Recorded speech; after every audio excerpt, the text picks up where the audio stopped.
गुरुग्राम कार्यकारी में है, युवा भाजपा नेता हैं और साथ ही जिस सिरसा में हम बैठे हैं उस सिरसा के लिहाज से भी बड़ा महत्वपूर्ण है क्योंकि ये सुपुत्र हैं सुनीता दुग्गल जी के जो कि पूर्व सांसद रही हैं सिरसा से और अब यहाँ सांसद कुमारी शैलजा जी हैं।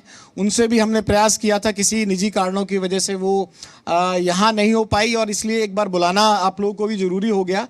पहले शुरुआत कर देता हूँ दुग्गल जी यानी कि सुनीता दुग्गल जी का क्या योगदान रहा सिरसा का। हालांकि फिर पार्टी ने उनकी जिम्मेवारी दूसरी लगा दी और उन्हें विधानसभा भेजा चुनाव लड़ने के लिए।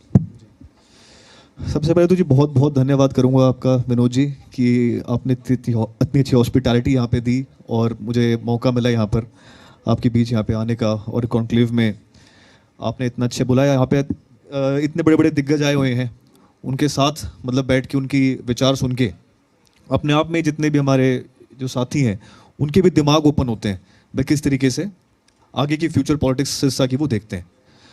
अब मैं आता हूँ आपके सवाल पर जी कि मेरी माता जी जो यहाँ से श्रीमती सुनीता दुग्गल जी सांसद थे 2019 से 24 तक, आपको मैं बताना चाहूँगा कि बहुत से सांसद इससे पहले भी सिरसा में रहे थे।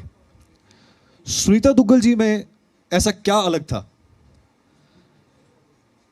मैं आपको एक चीज़ बताना चाहूँगा कि ऐसा बहुत बार हुआ है जब मैं क्षेत्र में उतरा और मुझे पता लगा कि ऐसी ऐसी समस्याएं जो पिछले 30 साल से पिछले 20 साल से पेंडिंग थी इस क्षेत्र की, उन समस्याओं के अंदर भी जो जितने सांसद यहाँ पे पहले रह लिए कुछ जिम्मेवारी उनकी इस एरिया के प्रति बनती होगी।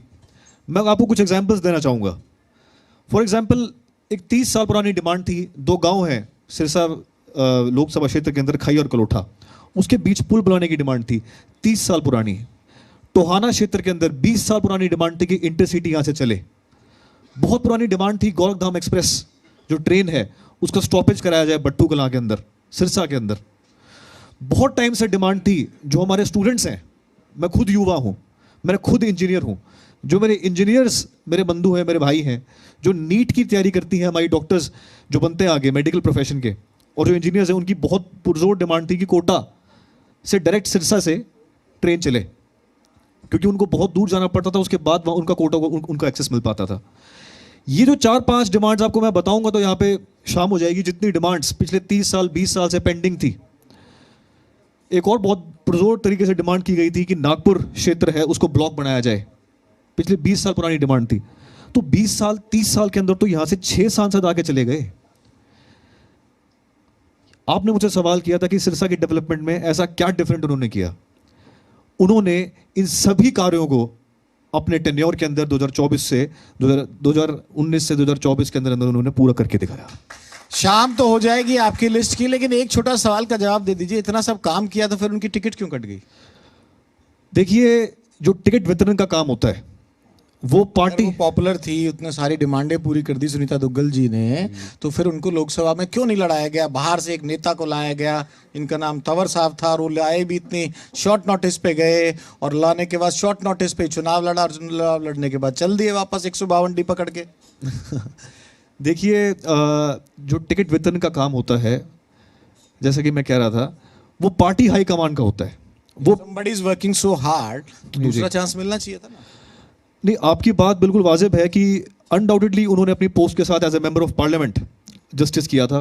100% उनकी अटेंडेंस थी, 60 डिबेट्स में उन्होंने पार्टिसिपेट किया था और 164 क्वेश्चंस रेज किए थे सबसे बड़ी पंचायत में हिंदुस्तान की। इसमें कोई डाउट नहीं है, कोई दोहराई नहीं है इस बात का कि श्रीमती सुनीता दुग्गल जी ने पूरा जस्टिस किया था अपनी पोस्ट के साथ। Being an officer, IRS officer भी रह चुके हैं वो, उनको एडमिनिस्ट्रेटिव ब्यूरोक्रेटिक एक्सपीरियंस ऐसा है। और मेरे ख्याल से सिर्फ उस वक्त 2 ही नेता ऐसे थे पूरे हरियाणा के अंदर, 10 MPs के अंदर, एक ब्रिजेंद्र सिंह जी जो IAS की नौकरी छोड़कर आए थे और एक मेरी श्रीमती सुनीता दुग्गल जी जो कि सांसद IRS की नौकरी छोड़कर 20 साल की नौकरी उनकी बची थी, त्याग पत्र देकर राजनीति में आए। अब मैं आता हूं आपके सवाल पर कि जब इतने पॉपुलर हैं उसके बाद भी क्यों नहीं हुआ। देखिए, जो टिकट आप देते हैं किसी को भी, तो वो चुनाव किसी एक व्यक्ति विशेष का नहीं होता कि भाई उसको टिकट मिलेगी। उसके पीछे बहुत से आंकलन किए जाते हैं, बहुत सी स्टडीज की जाती हैं। थिंक टैंक काम करता है किसी पार्टी का, बीजेपी का नहीं, हर पार्टी का थिंक टैंक काम करता है। उसके बाद उस टिकट का वितरण होता है। तो कई बार स्ट्रेटेजिकली कुछ स्टेप्स लेने पड़ते हैं, स्ट्रेटेजी के तहत कुछ स्टेप्स लिए जाते हैं, उसके बाद टिकट का वितरण होता है। पार्लियामेंट्री बोर्ड की मीटिंग बैठती है जिसमें 7 मेंबर्स हैं, प्रभारी सह प्रभारी जो हमारे सीएम साहब हैं वो सारे मौजूद होते हैं वहाँ पे, उसके बाद टिकट का वितरण होता है। तो इस तरीके से अगर कोई स्ट्रैटेजी, देखो एक कोटेशन है कि if you fail to plan you plan to fail. तो हर पार्टी अपना प्लान लेके चलती है और कई बार वो प्लान कामयाब नहीं होता, कई बार वो प्लान कामयाब हो जाता है। तो ये चीज़ें रहती हैं।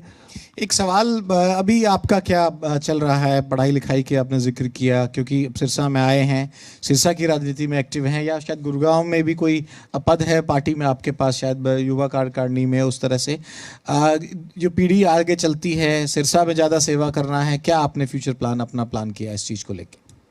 देखिए, मैं आपको अपने बारे में थोड़ा सा इंट्रोडक्शन दे दूं, मैं बता दूं अपने बारे में। मैं थापर इंजीनियरिंग कॉलेज से मैंने इलेक्ट्रॉनिक्स एंड कम्युनिकेशन में बीटेक करी है। 2018 का मैं पास आउट हूँ। मेरी कैंपस प्लेसमेंट हो गई थी। I was placed in Bangalore in a company, but I decided to prepare for civil services. I have given 2 mains during my preparation. I prepared for like 4-5 years. उस दौरान साथ के साथ मेरे को मेरे माता पिता ने, क्योंकि हमारी जो पृष्ठभूमि है वो सारे ही ऑफिस से ग्रेड्स हैं, मेरे डैड भी, जो मेरे पिताजी हैं, he is an IPS officer, तो उन्होंने मुझे सजेस्ट किया कि along with the preparation you should go for a professional degree, one more professional degree you should have. तो आई साइमल्टेनियसली स्टार्टेड लॉ। मैंने लॉ की पढ़ाई भी साथ साथ शुरू कर दी। एक प्रोफेशनल डिग्री होने के बाद साथ साथ मैंने लॉ करी। बीच में 2 मेंस लिखने के मौके मिले। अर्थशास्त्र की पढ़ाई भी करी बीच में, बट अनफॉर्चुनेटली उसके अंदर, अनफॉर्चुनेटली तो नहीं, मैं कहूँगा कि फॉर्चुनेटली जो होता है वो सब भगवान सही कराता है। उस वक्त वो नहीं क्लिक किया। अभी भी अटेम्प्ट बचे हैं, हो सकता है मैं एक आधा अटेम्प्ट दूँ।